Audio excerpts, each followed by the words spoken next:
2020 թվականի սեպտեմբերի 27-ին Արցախում Ադրբեջանի սանձազերծած ռազմական գործողությունների հետևանքով անհայտ կորածների ընտանիքներին սոցիալական աջակցության տրամադրումը կշարունակվի։ Որոշումը գործադիրը այսօր հաստատեց։ Աշխատանքի և սոցիալական հարցերի նախարարությունն առաջարկել է ևս 3 ամսով 2026 թվականի ապրիլին, մայիսին և հունիսին երկարաձգել վճարումները 8 անհայտ կորածի ընտանիքների համար ևս։ Այս նախաձեռնության իրականացման համար պետական բյուջեից հատկացվել է 7,2 միլիոն դրամ։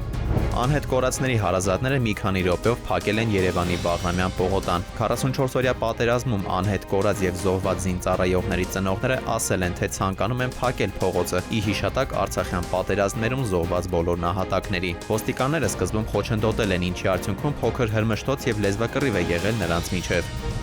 Այսօր ժամը 18-ից լրացավ ազգային ժողովի ընտրությունների մասնակցելու ցանկություն ունեցող քաղաքական ուժերի գրանցման համար փաստաթղթերի կենտրոնական ընտրական հանձնաժողով ներկայացնելու վերջնաժամկետը։ Այսպիսով ընտրությունների մասնակցության փաստաթղթեր են ներկայացրել հետևյալ քաղաքական ուժերը՝ Քաղաքացիական պայմանագիր կուսակցությունը, Բարգավաճ Հայաստանը, Հայաստանի շնորհապետական կուսակցությունը, Բոլորին դեմ եմ ժողովրդավարական կուսակցությունը, Ուժեղ Հայաստան դաշինքը, Ժողովրդավարական համախմբում կուսակցությունը, Միասնության թևերը, Լուսավոր Հայաստանը, Ազգային ժողովրդական բևեռ համահայկական կուսակցությունը, Հայաստան կուսակցությունների դաշինքը, Քրիստոնյա ժողովրդավարական կուսակցությունը, Հայ ազգային կոնգրեսը, Նոր ուժ ռեֆորմիստական կուսակցությունը, Հանրապետությունը, Ալյանս առաջադիմական ցենտրիստական կուսակցությունը, Ռեֆորմիստների կուսակցությունը, ԴՕԿ կուսակցությունը, Քոչարի ազգային վերածնունդ և ազգի զարթոն կուսակցությունը և Հանուն Հանրապետության ժողովրդավարության պաշտպանների դաշինք կուսակցությունը։ Քաղաքական ուժերի գրանցումը ավարտվելու է մայիսի 3-ին, քարոզարշավը կմեկնարկի մայիսի 8-ին։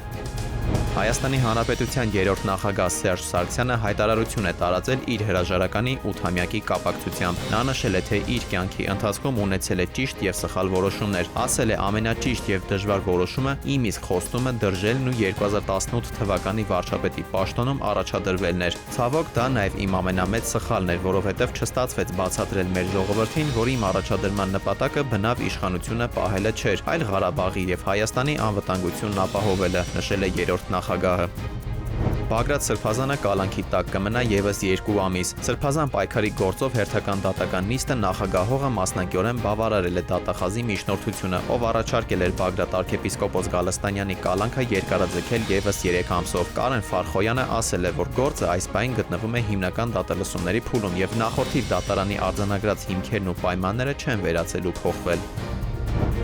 Խոշոր ավտովթար Երևանում։ Կեսօրի Միասնիկյան պողոտայում կենդանաբանական այգու դիմաց բախվել են Մերսեդեսն ու Յագուարը։ Վնասվել են Տոյոտան և 53 համարի ավտոբուսը։ Ֆոտոլրագրող Շամշյանը հայտնում է, որ վթարի հետևանքով տուժած 3 անձանց տեղափոխել են Երևանի տարբեր հիվանդանոցներ։ Բախման հետևանքով Յագուարն անցել է բաժանարար գոտում տեղադրված բետոնե պատնեշի վրայով, կոտրել են և հայտնվել հանդիպակաց երթևեկելի գոտում։ Վարորդները եղել են սթափ, սակայն Մերսեդեսի 19-ամյա վարորդի ավտոմեքենա վարելու իրավունքը եղել է կասեցված։ Դավիթ Թադևոսյան, ժամը լրատվական։